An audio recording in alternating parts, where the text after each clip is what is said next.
तुम नाही की सगळी पण नगर जावाना बंद करते नाही का मटन माटा सोडत नाही मटन माटा सोडत नाही का ऐकते ना ते तुम्ही जर राहणार बंद करते ना त्या गरीबांना यादी राहतील का तुम्ही स्वयंपाक करू नका मटन माझा पण नेमकी उपाधी अशी 3 दिन आहे ना काय पण संध्याकाळी डोकाला हातलाय बरं मायवर तोंड कानी कुठं मजा नसली की म्हणून आई पण तिसरा दिले तोंड मजा नव्हती जातो काका कशाला काय केले ना बाजार बंद केले तुम्ही माना काका बहिणीवर मांस मच्छी खाणं आपलं काम नाही आणि नेमकं ते म्हातारा गोंधाय मा जेवणले बसणार कधी जेवण नाही जरम नाही भजन नाही कीर्तन नाही गोंधाय मा खावाला बसणार जेवणले बसेल होतं वाढती वाढी निघ्या त्याच ना मग एक पीस रास खाणार हे चांगलं समजूस होईल 8 दिरास 8 दी आणि 8 दिन मधमा मटेरियल रास ना मधमा ते मधमा मटेरियल ओढाल घ्या 8 दिन बोलली नाही चालू पंगत मा पाहायला माटी ना मुनी पुचकी द्या पुचकी चालू पंगत मा पाहायला माटी ना हो त्या वाढपी पोरे म्हणे या शिलगाव रे आपली चोरी ते बाजली बर पीस काढे राव खावा मा आंदी या शिलगाव म्हणत होता म्हाताराला उचलीन टाका दुसऱ्या घर मा म्हातारी म्हणे तुला म्हातारा घ्या मग म्हातारी रडी म्हणा राम आते मूळ मुद्दावरून आहो माय महाराज गाडी माई जावं ना तरी महिला माता माय हो हा महाराज बोलता भारी रडस बरं महिला भारी रडत मग मी रडणं असं बसाडले रे ना काका रडा ना इथलं परफेक्ट बसाडले रे ना पुढे मागे जर कधी बंद पडणार ना नुसता रडा ना वाकाल येत हाता टाकावा ना धंदा चालायला पाहिजे बुवा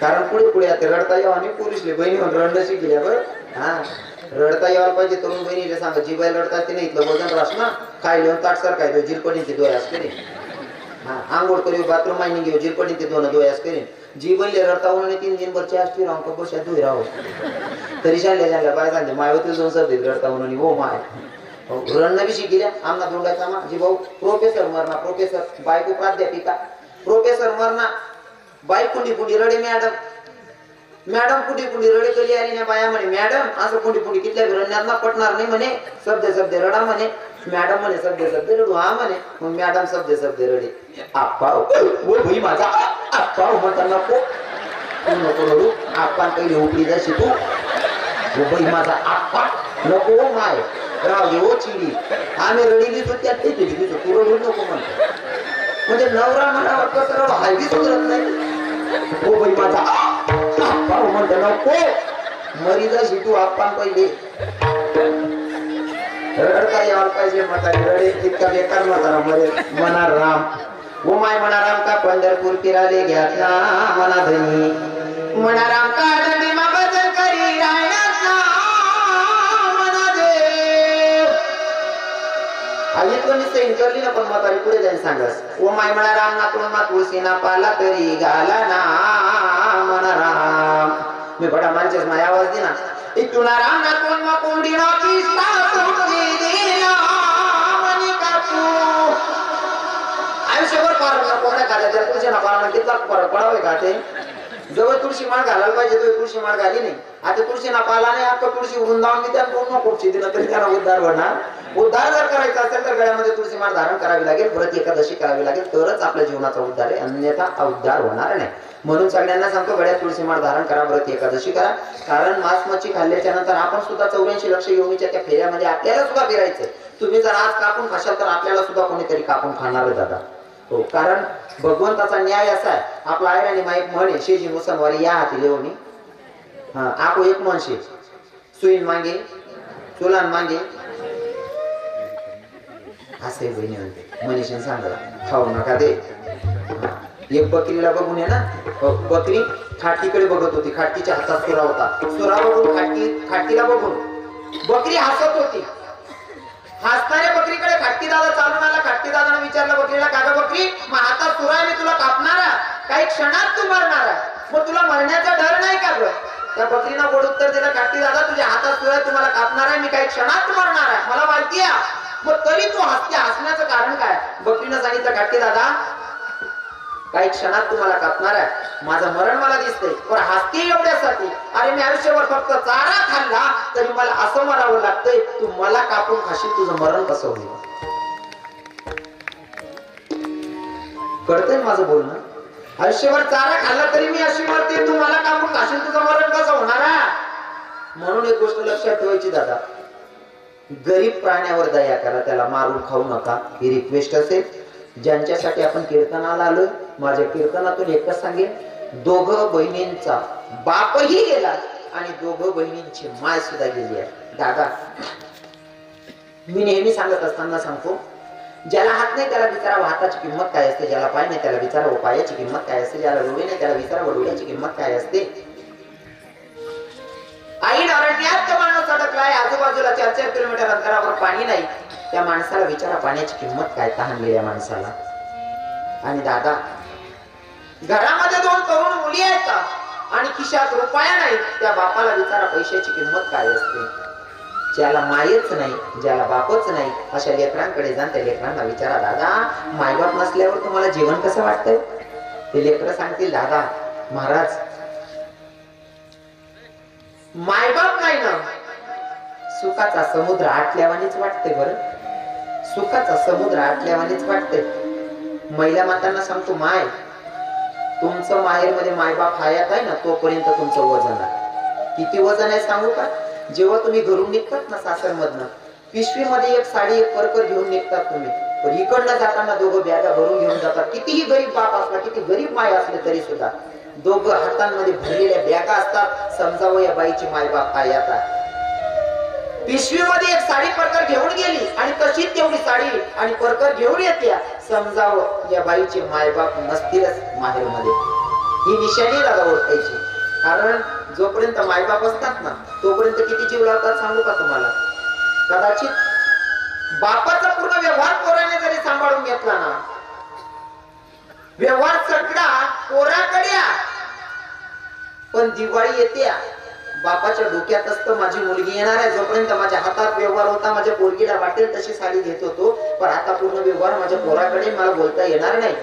जर कोणी येणारे जाणारे बाबाकडे देत असतील ना, 20 रुपये नारळसाठी घ्या, 50 रुपये काहीतरी खाऊन घेशाल, महाराज ते 10-10, 20-20 रुपये, 50-50 रुपये जमा करतो बाप, आणि पोरगी येते ना, भाऊ कसा साडी घेतो माहित नाही, पण स्टँडला सोडायला पोरीला जातो आणि स्टँडला सोडत असताना पोरीच्या हातात ते पैसे देतो, सांगतो बेटा जोपर्यंत माझ्या हातात व्यवहार होता ना दीदी, तोपर्यंत तुला हवं तशी वस्तू घेतली ग, पण आता माझ्या हातात व्यवहार नाही बेटा.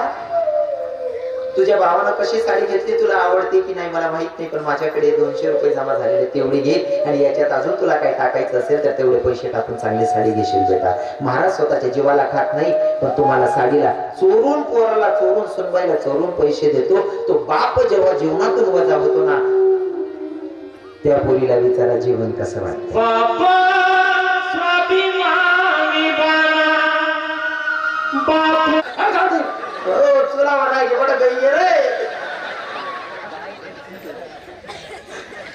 मग चालत नाही, पण मी राहून मारते साहेब मोठ्या सापडा आणतात. तुमले सांगत जर का पुरुष मंडळी माळा घालल्या, तुमले सुधारा मशीन आता तुम्हाला पाय थोडं तुम्ही मारतो विगा. मांस मच्छी खाणं आपलं काम नाही शेबेनेश्वर. मांस मच्छी कोण खाऊ शकत माहितीये का? जो प्राणी जिभेनं पाणी पितो तो मांस मच्छी खाऊ शकतो. आणि जिभेनं पाणी पिणारा प्राणी कोण आहे माहितीये का तुम्ही? कुत्रा. असं आहे का? मला नाही माहिती. एकला आहे कोण करेल घर माझा आपली गाडी. जो जिभेनं पाणी पितो तो मांस मच्छी खाऊ शकतो. जिभेनं पाणी पिणारा प्राणी म्हणजे कुत्रा. खाणारा कोण मग? दखावा तुम नाही. तुम्हाला सांगतो माया हो, तुम्ही गळ्यात माळ घाला. तुमचा मुलगा जर आजारी पडला ना, तुम्ही रातभर मग 4दा उठतीच बहिणी सोन मन पोऱ्याला जास्त तापते नाही बरं यावी माय. तुम्हाला पोरगाना पायमा जर काटा म्हणला तरी रात मग 4दा उठीन चेक करते तितक्या कथा केला आहेत ना, तरी सुद्धा पोऱ्याना पाय तिने सुजी घ्यावी माय. म्हणजे तुला पोऱ्याना पायमाना काटा तू सैन होत नाही काकू, दुसऱ्यानं बच्च कापीन खायजास तू दयाना सागर मायाना सागर कस काय म्हणाल चालेल. तुम्हाला दयेची मूर्ती म्हणतात, मायेचा सागर म्हणतात, म्हणून तुम्ही आहे ना मुक्या प्राण्यावर दया करायला पाहिजे. तुम्ही त्यासले कापीन खाऊ नका, गयामा माळ घाला. आजच शपथ लेवानी दिवाळी वेगळी दिवाळी होतात. मी रवी किरण महाराज कीर्तन ऐकले, यंदानी दिवाळी पाहिजे माले मटन मासा खाना आणि माळ करी विधानशे. आजच शपथ दिल्या. तुम्ही जर खावाना बंद कर दिना ना, याच नाही असणं बंद कर देते. कारण तुम्ही जर ठरावा रवी तुम्ही किरण महाराज कीर्तन ऐकून चालू आज ना नंतर आपल्या घरात मटण मासा शिजणार नाही, आजपासून सर्व बंद. हे ऐकत नाही का? तुम्ही ऐकत नाही? तुम्ही ऐकी त्याने सगळी पण नगर जावाना बंद करते नाही का? मटण माटा सोडवत नाही, मटण माटा सोडवत नाही का? ऐकतील ना ते. तुम्ही जर राहणार बंद करते ना त्या गरीबांना फिरावतील का? तुम्ही स्वयंपाक करू नका मटण माझा. पण नेमकी उपाधी अशी 3 दिन आहे ना काय पण संध्याकाळी डोकाला हातलाय बरं मायवर तोंड कानी कुठं मजा नसली म्हणून आई पहिलं तिसरा दिले तोंड मजा नव्हे जातो. काका कशाला काही केले ना बाजार बंद केले. तुम्ही माना काका बहिणीवर मांस मच्छी खाणं आपलं काम नाही. आणि नेमकं ते म्हातारा गोंधाय मा जेवणले बसणं. कधी जेव नाही, धरम नाही, भजन नाही, कीर्तन नाही, गोंधाय मा खावायला बसणं. जेवणले बसेल होतं वाढती वाढी निघ्या त्याच ना मग 1 पीस रास खाणार हे चांगलं समजतोय. 8 रास 8 आणि 8 मधमा मटेरियल रास ना मधमा ते मधमा मटेरियल ओढा घ्या 8 बोलली नाही चालू पंगत मा पाहायला माटी ना मुनी पुचकी द्या पुचकी चालू पंगत मा पाहायला माटी ना. हो त्या वाढपी पोरे म्हणे या शिलगाव अरे आपली चोरी ते बाजूवर पीस काढे राव खावा मा आंधी या शिलगाव म्हणत होता. म्हाताराला उचलीन टाका दुसऱ्या घरमा म्हातारी म्हणे तुला म्हातारा घ्या. मग म्हातारी गाडी म्हणा राम आते मूळ मुद्दावरून आहो माय महाराज. गाडी माहिती जावं ना तरी महिला माता माय हो हा महाराज बघा भारी रडस बरं महिला भारी रडत. मग मी रडणं असं बसाडले ना काका रडा नाही तर परफेक्ट बसाडले ना. पुढे मागे जर कधी ऐकून पडणार ना नुसता रडा नावा खाली येतो. हाता टाकावा ना धंदा चालायला पाहिजे बुवा. कारण पुढे पुढे आता रडता यावं आणि पोलिसले बहिणी म्हणून रडणं शिकल्या बरं. हा रडता यायला पाहिजे तरुण बहिणीला सांगा जिबाई रडतात ते नाही इथलं वजन रास ना खाय लिहून ताट सारखाय जिरपडीन ते दोयास करेन. हा आंघोळ करी बाथरूम मायनिंग घेऊ जिरपडीन ते दोयास करेन. जी बनले रडता उन्हाने 3 दिन बरचे असते राहून कपशात धुई राहू तरी शाळल्या बाय सांगते माय होती 2 सर्दी रडता उन्हाने हो माय रणनं बी शिकल्या आमना दोंडायचा मा जी भाऊ प्रोफेसर मरणा प्रोफेसर बायको प्राध्यापिका प्रोफेसर मरणा बाई कुंडी कुंडी रडे मॅडम कुंडी कुंडी रडे कली आली ना बाया म्हणे मॅडम असं कुंडी कुंडी कितल्या रडण्यात पटणार नाही म्हणे. शब्द रडा म्हणे. मॅडम म्हणे शब्द रडू हा म्हणे. मग मॅडम शब्द रडे आप्पा ओ भाई माझा आप्पा म्हणता नको नको रडू आप्पा पहिले उकडी जाशी तू ओ भाई माझा आप्पा नको माय राव हो चिडी आम्ही रडीली तर त्यात ते केली तू रडू नको म्हणतो. म्हणजे नवरा म्हणावर कसं हल्ली सुधरत नाही. ओ बाई माझा आप्पा म्हणतो नको मरी जाशी तू आप्पा पहिले रडता यायला पाहिजे म्हातारी रडे इतका बेकार म्हातारा मरे म्हणा राम ओ माय म्हणा राम का पंढरपूर फिराले घ्यातला म्हणा धनी म्हणा राम का धनी मा भजन करी राहण्याचा म्हणा देव. इतकं निश्चय करली ना पण म्हातारी पुढे जाईन सांगस ओ माय म्हणा राम ना तुळमा तुळशीना पाला तरी घाला ना म्हणा राम. मी बडा माणसेच माझ्या आवाज दिना इथून राम ना तुळमा कोंडीनाची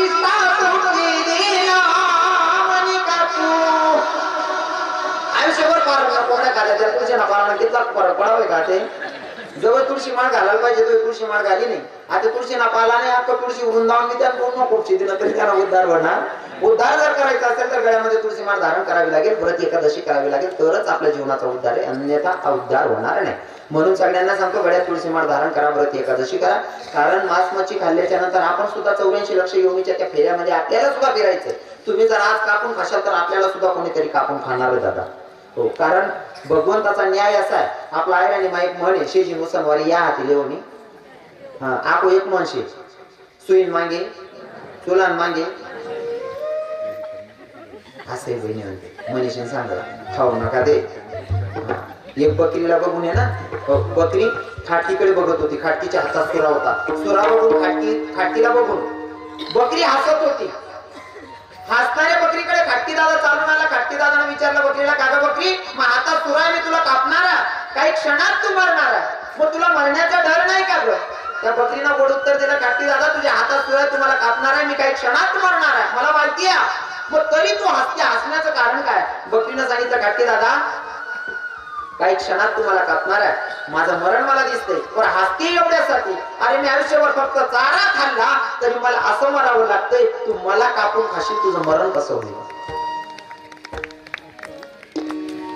कळतंय माझं बोलणं? आयुष्यभर चारा खाल्ला तरी मी अशी मरते, तू मला कापून खाशील, तुझं मरण कसं होणार? म्हणून एक गोष्ट लक्षात ठेवायची दादा, गरीब प्राण्यावर दया करा, त्याला मारून खाऊ नका. ही रिक्वेस्ट असेल. ज्यांच्यासाठी आपण कीर्तनाला आलोय, माझ्या कीर्तनातून एकच सांगेन, दोघं बहिणींचा बापही गेला आणि दोघं बहिणींची माय सुद्धा गेली आहे. दादा, मी नेहमी सांगत असताना सांगतो, ज्याला हात नाही त्याला विचारा हाताची किंमत काय असते, ज्याला पाय नाही त्याला विचारा पायाची किंमत काय असते, ज्याला डोळे नाही त्याला विचारा डोळ्याची किंमत काय असते. आई अरण्यात माणूस अडकलाय, आजूबाजूला 4-4 किलोमीटर अंतरावर पाणी नाही, त्या माणसाला विचारा पाण्याची किंमत काय, तहानलेल्या माणसाला. आणि दादा, घरामध्ये 2 तरुण मुली आहेत आणि खिशात रुपया नाही, त्या बापाला विचारा पैशाची किंमत काय असते. ज्याला मायच नाही, ज्याला बापच नाही, अशा लेकरांकडे जाऊन त्या लेकरांना विचारा, दादा मायबाप नसल्यावर तुम्हाला जीवन कसं वाटतंय? ते लेकरं सांगतील, दादा महाराज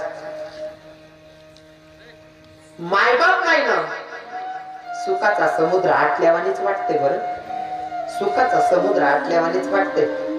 महिला मातांना सांगतो, माय तुमचं माहेर मध्ये मायबाप हयात आहे ना, तोपर्यंत तुमचं वजन आहे. किती वजन आहे सांगू का?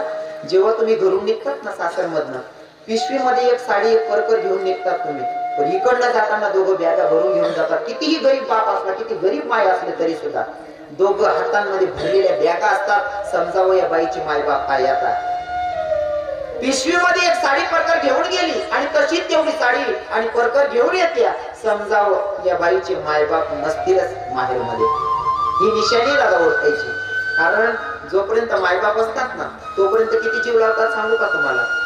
कदाचित बापाचा पूर्ण व्यवहार पोराने जरी सांभाळून घेतला ना, व्यवहार सगळा पोराकडे, पण दिवाळी येते बापाच्या डोक्यात असतं माझी मुलगी येणार आहे. जोपर्यंत माझ्या हातात व्यवहार होता, माझ्या पोरगीला वाटेल तशी साडी घेत होतो, पण आता पूर्ण व्यवहार माझ्या पोराकडे, मला बोलता येणार नाही. जर कोणी येणारे जाणारे बाबाकडे देत असतील ना, 20 रुपये नारळसाठी घ्या, ते 50 रुपये काहीतरी खाऊन घेशाल, महाराज ते 10-10, 20-20 रुपये, 50-50 रुपये जमा करतो बाप, आणि पोरगी येते ना, भाऊ कसा साडी घेतो माहित नाही, पण स्टँडला सोडायला पोरीला जातो आणि स्टँडला सोडत असताना पोरीच्या हातात ते पैसे देतो, सांगतो बेटा जोपर्यंत माझ्या हातात व्यवहार होता ना दीदी, तोपर्यंत तुला हवं तशी वस्तू घेतली ग, पण आता माझ्या हातात व्यवहार नाही बेटा. तुझ्या भावानं कशी साडी घेतली तुला आवडते की नाही मला माहित नाही, पण माझ्याकडे 200 रुपये जमा झालेले, तेवढे घे आणि याच्यात अजून तुला काय टाकायचं असेल तर तेवढे पैसे टाकून चांगली साडी घेशील बेटा. महाराज स्वतःच्या जीवाला खात नाही, पण तुम्हाला साडीला चोरून, पोराला चोरून, सुनबाईला चोरून पैसे देतो. तो बाप जेव्हा जीवनातून वजा होतो ना, त्या पोरीला विचारा जीवन कसं वाटतं.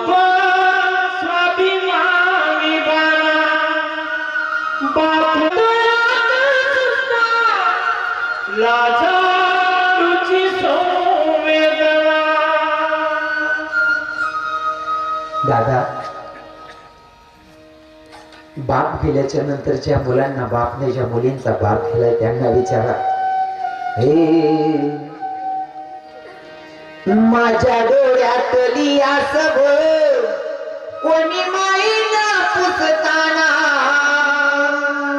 उरी हुंद दाटतो या गोष्ट बापाची सांगताना, उरी हुंद दाटतो या गोष्ट बापाची सांगताना, होत्याच्या फाटक्या सजऱ्याला किती ठिगळ जोडल्याली, उभ्या आयुष्याला त्यानं कशी कातर लावल्याली.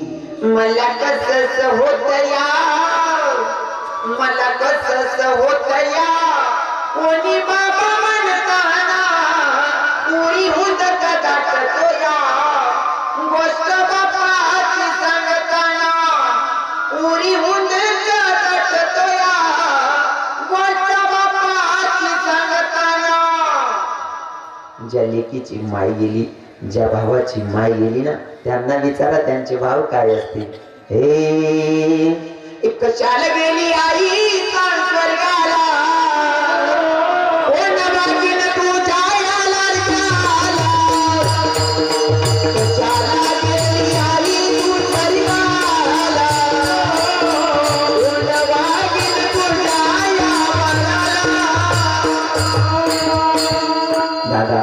एकच सांगेल, जगाच्या मालकाच्या चरणी समर्पित करू. ज्या संतांनी मला तुमच्यापर्यंत निरोप सांगायला पाठवलं त्या संतांचा आदर वजन गाऊया.